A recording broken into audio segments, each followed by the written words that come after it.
قابل صد احترام بزرگوں، بھائیوں، نوجوان ساتھیوں، پردہ میں سماعت کرنے والی ماں اور بہنوں، آج کیلنڈر کے اعتبار سے قمری مہینہ نمبر 12 ہے اور اس کی 18 تاریخ ہے، 18 ذی الحجہ۔ یہ وہ دن ہے کہ جس دن آقا کریم سید المرسلین، خاتم المرسلین، شفیع المذنبین، حضور پاک علیہ الصلاۃ والسلام کے دوہرے داماد، خلیفہ سوم، خلیفہ ثالث، الملقب بذی النورین و بذی الحجرتین، سیدنا عثمان غنی رضی اللہ تعالیٰ عنہ نے شہادت قبول فرمائی۔ یقیناً یہ دن ہر سال جب بھی آتا ہے، پورے عالم اسلام کے اوپر ایک عجیب کیفیت طاری ہوتی ہے کہ دین اسلام کی پوری تاریخ شہادتوں کی داستان سے لبریز ہے۔ ہر لمحہ، ہر دن، ہر سال، ہر مہینہ دین اسلام کی عظیم الشان سپوت ہمیشہ سے اللہ رب العزت کی عزت، آقا کریم سید المرسلین حضور پاک علیہ الصلوۃ والسلام کی حرمت، قرآن مجید کی عفت اور شان، شاعر اسلام کے اکرام اور عزت کی خاطر ہمیشہ سے اپنی جانوں کا نذرانہ پیش کرتے آئے ہیں۔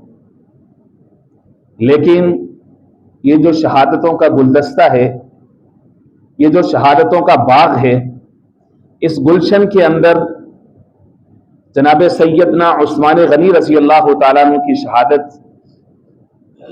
اور یہ مقام و مرتبہ ایک عجیب منظر پیش کرتا ہے کہ پوری تاریخ کے اندر جتنے شہداء ہیں، آپ غزوہ بدر سے شروع ہو جائیے، غزوہ بدر کے شہداء ہیں، ان کی شہادت کی گواہی بدر کی وادی دے گی۔ غزوہ احد کے شہداء ہیں، ان کی شہادت کی گواہی احد پہاڑ دے گا۔ حضور نے فرمایا کہ احد پہاڑ سے ہم محبت رکھتے ہیں، یہ ہم سے محبت کرتا ہے۔ کسی کی شہادت کی گواہی غزوہ احزاب کے تناظر میں آپ کو نظر آئے گی، کسی کی شہادت کی گواہی غزوہ خیبر کے تناظر میں نظر آئے گی، کسی کی شہادت کی گواہی غزوہ تبوک میں نظر آئے گی، کسی کو شہادت ملی ہے مسیلمہ کذاب کا فتنہ ختم کرتے ہوئے، اور اسی طرح سے شہدائے کربلا بھی موجود ہیں کہ 3 دن تک، 10 دن تک پانی بند کر دیا گیا ہے، بھوکے پیاسے تڑپ کر کے، بلک کر کے، یہاں تک کہ ننھے بچے تک نے اپنی جان کا نذرانہ پیش کیا ہے۔ یہاں آئیے سیدنا عثمان غنی رضی اللہ تعالیٰ عنہ 40 دن، 50 دن تک پانی بند ہے، کھانا بند ہے، گھر کے اندر محصور ہیں، کچھ کھانے کو نہیں، کچھ پینے کو نہیں، دنیا کا بظاہر کوئی سہارا نہیں ہے، بھوک لگتی ہے قرآن پڑھتے ہیں، پیاس لگتی ہے قرآن پڑھتے ہیں، اور جب شہید ہوتے ہیں تو لہو ان کا قرآن مجید کے اوپر گرتا ہے، اور روز قیامت ان کی شہادت کی گواہی قرآن مجید دے گا۔ ایسی عظیم الشان ہستی ہے سیدنا عثمان غنی رضی اللہ تعالیٰ عنہ۔ 18 ذی الحجہ ان کا یوم شہادت ہے، اور اس کے ساتھ ساتھ یہی جو گزشتہ چند دن گزرے ہیں، اس کے اندر انتہائی زیادہ دل دوز، دل شکن، دل شگاف واقعہ پیش آیا۔ ظالموں، بدبختوں نے، مادر پدر آزاد سوسائٹی، سویڈن، ہالینڈ اور مغرب کے کتوں نے قرآن مجید کی توہین کی، جلایا۔ اس تناظر میں امت مسلمہ کے ہر ایک فرد کے لیے ایک درس عبرت ہے۔ سیدنا عثمان غنی رضی اللہ تعالیٰ عنہ اور قرآن مجید دونوں کے درمیان ایک عجیب رشتہ ہے۔ سیدنا عثمان غنی رضی اللہ تعالیٰ عنہ وہ صحابی ہیں کہ جو 5ویں پشت میں جن کا سلسلہ نسب حضور پاک علیہ السلام کے ساتھ آ کر کے مل جاتا ہے. سیدنا ابوبکر صدیق رضی اللہ تعالیٰ عنہ کی دعوت پر اسلام قبول فرمایا. سیدنا عثمان غنی سے قبل سیدنا ابوبکر صدیق، سیدنا علی المرتضیٰ شیر خدا رضی اللہ تعالیٰ عنہ، جناب زید بن حارثہ رضی اللہ تعالیٰ عنہ، 3 لوگ اسلام قبول کر چکے تھے. تو مردوں میں سیدنا عثمان غنی رضی اللہ تعالیٰ عنہ کا 4تھا نمبر ہے جن کو اللہ رب العزت نے اسلام کی ٹھنڈی بہار نصیب فرمائی. علماء فقہا نے اور مورخین نے 40 سے زائد ان کی خصوصیات کا بیان کیا ہے، لیکن ان کی سب سے بڑی خصوصیت یہ ہے کہ ان کو ذو النورین کا لقب ملا ہے. ذو النورین کہتے ہیں 2 نوروں والا. آقا کریم سید المرسلین حضور پاک علیہ السلام کی 2 صاحبزادیاں یکے بعد دیگرے جناب عثمان غنی رضی اللہ تعالیٰ عنہ کی عقد میں آئی ہیں. تاریخ اس کی شہادت دیتی ہے. پہلے سیدہ رقیہ بنت محمد صلی اللہ علیہ وسلم، اور ان کے انتقال کے بعد غمگین تھے. لوگوں نے پوچھا عثمان روتے کیوں ہو؟ فرمانے لگے کہ میرا حضور کے ساتھ ایک رشتہ تھا اور اب وہ ٹوٹ گیا ہے، اس پر میں دل گرفتہ ہوں. حضور پاک علیہ السلام منبر پہ تشریف لائے اور اپنی دوسری بیٹی سیدہ ام کلثوم کے نکاح سیدنا عثمان غنی کے ساتھ کرنے کا اعلان کیا اور فرمایا لوگوں میری اگر 40 بیٹیاں بھی ہوتی تو میں یکے بعد دیگرے عثمان کے نکاح میں دے دیتا. میری بیٹی سے بہترین کوئی بیوی نہیں بن سکتی اور عثمان سے بہترین کوئی خامد نہیں بن سکتا. ذو النورین کا لقب حضور پاک علیہ السلام کی زبان سے ملا ہے. اسی طرح سے ان کا ایک لقب اور ایک اور خصوصیت ذو الہجرتین ہے، 2 ہجرتوں والا. علماء نے لکھا ہے کہ پوری انسانی تاریخ میں 1.25 لاکھ کم و بیش انبیاء آئے ہیں. پوری انسانی تاریخ میں کوئی بھی ایسا شخص نہیں ہے کہ جس کے عقد میں کسی نبی کی 2 بیٹیاں آئی ہیں. یہ اعزاز صرف اور صرف سیدنا عثمان غنی رضی اللہ تعالیٰ عنہ کو حاصل ہے. اور 2 بیٹیاں بھی اس ذات کی جو سید المرسلین ہیں، جو سید الرسول ہیں، سید الانبیاء ہیں. کیا کہنے، پہلی بیٹی نے جناب سیدنا عثمان غنی رضی اللہ تعالیٰ عنہ کے ساتھ مل کر کے حبشہ کی طرف ہجرت کی. مکہ سے انتقال ہوا. پھر ان کی دوسری ہجرت حبشہ سے ڈائریکٹ مدینہ منورہ میں ہوئی ہے، اس لیے ان کو ذو الہجرتین کہا جاتا ہے، 2 ہجرتوں والے. ہجرت کا ثواب اپنی جگہ پہ بہت بڑا اور بہت عظیم ہے. قرآن مجید بار بار کہتا ہے ان الذین آمنوا والذین ہاجروا والذین آمنوا وہاجروا وجاہدوا. ہر جگہ پہ ہجرت، جہاد، ایمان، ہر جگہ پہ ان 3 چیزوں کو اکٹھا کیا ہے. دین اسلام میں جہاد سے قبل سب سے افضل جو عمل تھا وہ ہجرت کا تھا. تو سیدنا عثمان غنی رضی اللہ تعالیٰ عنہ کے دامن کے اندر یہ اعزاز بھی شامل ہے کہ 2 ہجرتیں انہوں نے کی ہیں. تیسری خصوصیت ان کی یہ ہے سخاوت اور انفاق فی سبیل اللہ.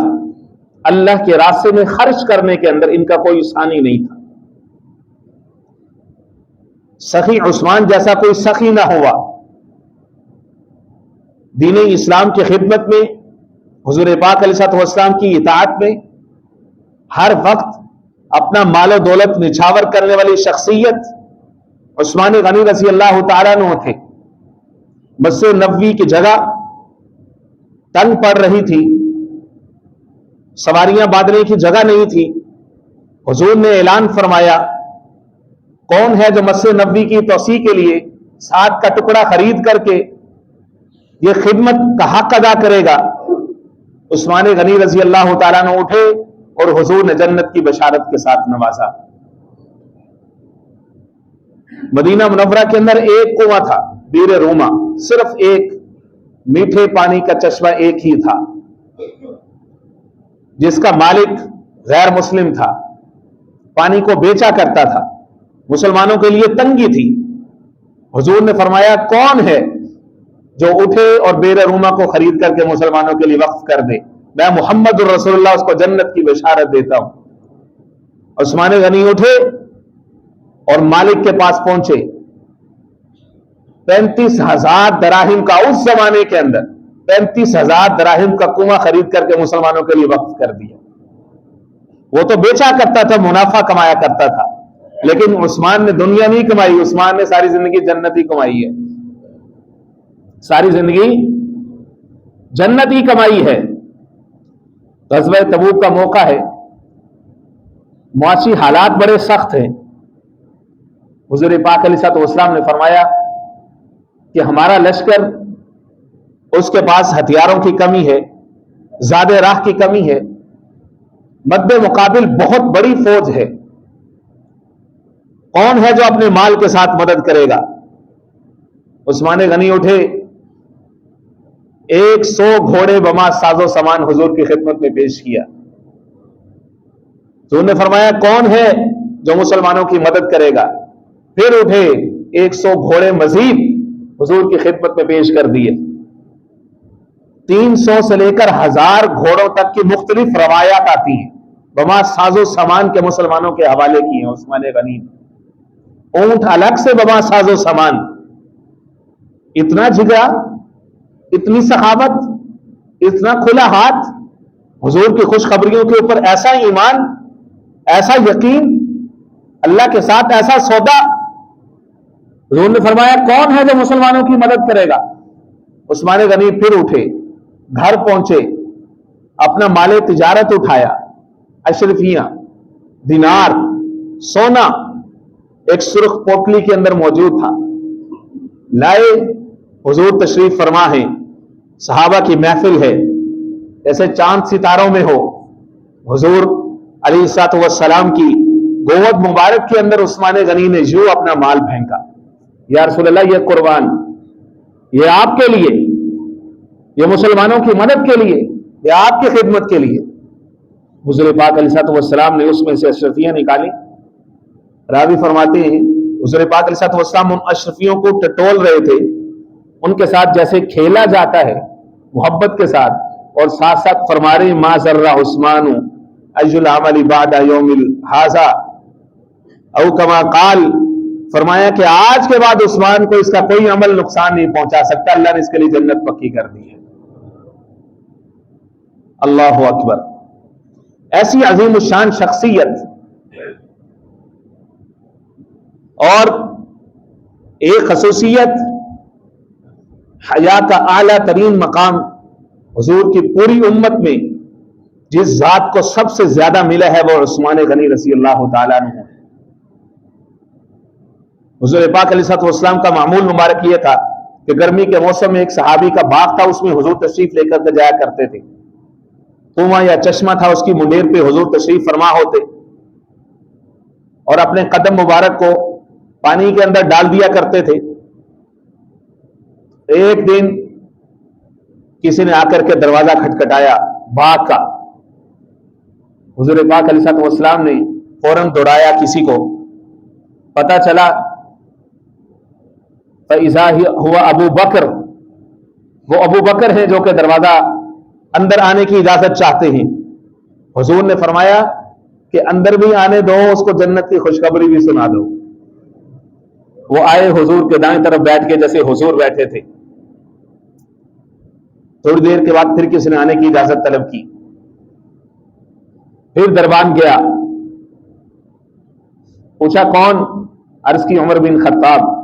حضور کو اطلاع ملی، حضور نے فرمایا کہ عمر کو آنے بھی دو، اس کو جنت کی خوشخبری بھی سنا دو. عمر بن خطاب آئے، حضور کی اجازت سے حضور کے ساتھ بیٹھ گئے جس طرح حضور بیٹھے تھے. تھوڑی دیر کے بعد پھر کسی نے آنے کی اجازت طلب کی. دربان پھر دوڑا، آ کر کے اطلاع دی یا رسول اللہ، عثمان بن عفان آئے ہیں اور آپ کی زیارت کی اجازت چاہتے ہیں. فرمایا کہ جاؤ اس کو جنت کی خوشخبری بھی سنا دو اور اس کو ساتھ میں یہ کہو کہ تمہاری زندگی میں تمہارے اوپر ایک امتحان آئے گا، اس میں ثابت قدم رہنا. اپنی جان دے دینا لیکن دین اسلام کے روشن اصولوں کے اوپر کبھی سودا بازی نہ کرنا. لوگ تجھ سے تیری قمیص، تیری عزت، تیرا اعزاز، تیرا وقار چھیننے کی کوشش کریں گے.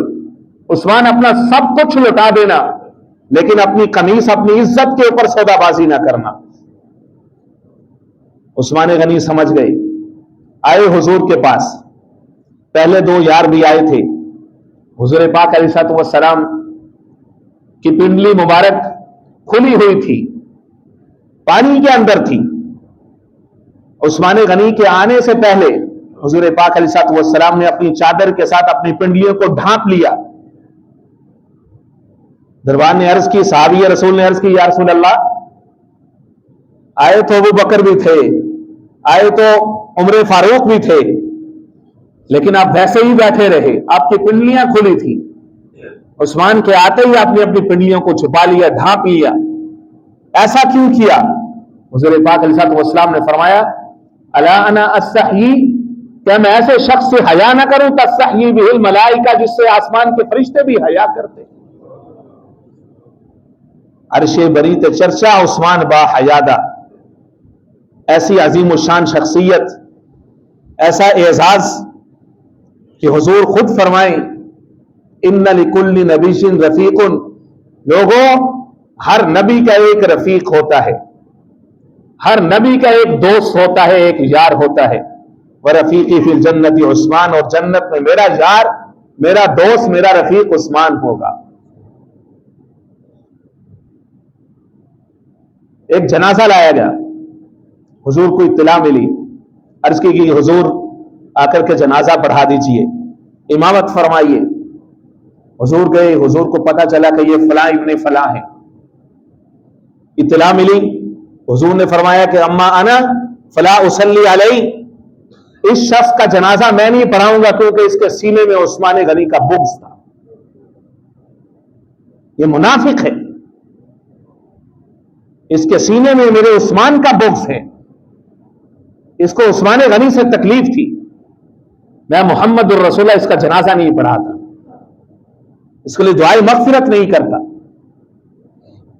ایسا بلند مقام، ایسی حضور کے ساتھ محبت، ایسی شاندار رفاقت. عثمان غنی رضی اللہ تعالیٰ عنہ کی خوبیاں بے شمار ہیں. سب سے اہم خوبی، اللہ نے جو ان سے کام لیا، جامع القرآن کا لقب ان کو عطا کیا گیا. قرآن مجید کو جمع کیا. سیدنا ابوبکر صدیق رضی اللہ تعالیٰ عنہ نے بھی قرآن مجید کو جمع کیا. عمر فاروق رضی اللہ تعالیٰ عنہ نے بھی قرآن مجید کو جمع کیا. لوگ یہ اعتراض کرتے ہیں کہ یہ قرآن مجید وہ نہیں ہے جو حضور کے زمانے میں تھا، یہ بعد میں جمع کیا گیا.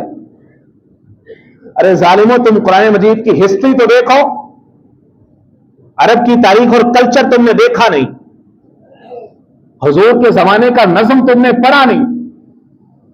وہ عرب لوگ تھے، زبان ان کی اپنی تھی، وہ حفظ بالصدر کے اوپر یقین رکھتے تھے، سینوں کے اندر قرآن مجید محفوظ تھا. لیکن جب اسلام کو فتوحات ملی، عجم کے لوگ کثرت سے اسلام کی ٹھنڈی بہاروں میں آئے. اب پریشانی کا سبب تھا کہ مختلف لغات ہیں، مختلف لہجے ہیں، الفاظ کو پڑھنے کا انداز مختلف ہے. جیسے دیگر زبانوں میں ہوتا ہے کہ ہر 150 کلومیٹر کے بعد زبان کا لہجہ بدل جاتا ہے، لفظ اور جملہ ایک ہی ہوتا ہے، لیکن لوگوں کا انداز ادائیگی تبدیل ہو جاتا ہے. ایسے ہی وہاں پر مختلف قبائل تھے، ان سب کی لغات مختلف تھی. قرآن مجید وہی تھا لیکن اس کا تلفظ جدا جدا تھا. اب جو عجم کے لوگ تھے ہمارے جیسے، اتنی ساری 10-15 لغتیں ہوتی تو وہ پریشان ہو جاتے. ہم تو آج ایک لغت پر اکٹھا ہونے کو تیار نہیں ہیں، ہم وہ بچوں کو پڑھانے کو تیار نہیں ہیں، ہم اس کو مشکل میں پڑے ہوئے کہ مینج کیسے کریں. پوری زندگی ہمارا 60-70 سال کا بوڑھا 4 صورتوں میں گزار دیتا ہے، ہمارے اندر ہمت نہیں ہے 10-20 صورتیں حفظ کرنے کی. اگر وہ 15-20 لہجے، 15-20 لغتیں برقرار رہتی تو سوچیے ہمارا کیا حال ہوتا. تو عثمان غنی رضی اللہ تعالیٰ نے امت کے لیے آسانی کی، حضور کی امت پر بہت بڑا احسان فرمایا. سارے جید صحابہ